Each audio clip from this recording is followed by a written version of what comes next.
Si Nicolas Sarkozy était de gauche, est-ce que vous auriez les mêmes réactions?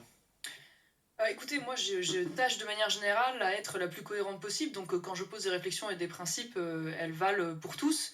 Mais c'est vrai qu'indéniablement, on a vu peu de cas similaires à gauche. C'est bien ça, justement, ce qui m'interpelle. C'est qu'on a le sentiment d'une sorte de deux poids, deux mesures, avec d'une part énormément d'exemples au quotidien. Je vous en donnerai quelques-uns, d'une forme de laxisme judiciaire détestable et en même temps une forme d'intransigeance totale à l'égard des dirigeants de droite. Vous voyez, quand on voit aujourd'hui cette décision qui consiste à vouloir absolument faire dormir Nicolas Sarkozy en prison avant même la tenue de l'appel, quand dans le même temps les personnes qui ont lynché le policier à Tourcoing sont interpellées, reconnues et sortent avant même que leur jugement ait eu lieu. Quand on se souvient encore de, je crois que c'était le tribunal de Reims de mémoire, oui c'est ça, qui avait pris un Afghan qui avait en l'occurrence violé un adolescent, qui avait pris seulement 5 ans de prison ferme. Puisqu'on parle d'association de malfaiteurs, parlons celle qui a vu condamner tous les logisticiens de l'attentat du Bataclan. Je rappelle 530 morts, 430 blessés, qui ont pris chacun entre 2 et 5 ans maximum.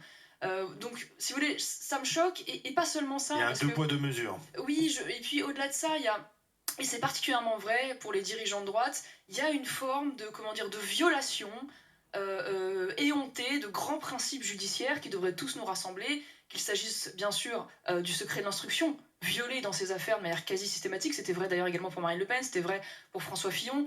La présomption d'innocence de fait, le double degré de juridiction, c'est-à-dire qu'en fait, moi je suis pour la justice pour tout le monde, mais je considère que tout le monde doit être à la même enseigne. Et excusez-moi, j'en finirai par là, parce que je crois que c'est ce qui me dérange le plus dans cette affaire, c'est on a quand même le sentiment, pas seulement un sentiment d'ailleurs, assez bien documenté, d'une forme de mécanique bien huilée là, qui voit une association de malfaisants, là pour le coup, à la fois Mediapart, Parquet national financier, Juge rouge, qui, dans une forme oui, c'est ça, de mécanique, voit une petite équipe, parce que c'est toujours la même. Je ne sais pas si vous avez noté que l'une des magistrates du parquet national financier était la même, d'ailleurs, qui a été engagée dans l'affaire de Marine Le Pen, et l'une des magistrates qui juge Nicolas Sarkozy était la même. Qui a jugé Fillon. Exactement, qui a jugé Fillon, et dont on apprend, pardonnez-moi, qu'elle a, par le passé, manifesté politiquement contre Nicolas Sarkozy. Oui, parce qu'elle était engagée syndicalement. Ouais. Voilà, donc tout ça est quand même extrêmement gênant, si vous voulez, pour la confiance que les Français peuvent poser sur la justice. Une association de malfaisants, c'est très grave comme oui, attaque. parce que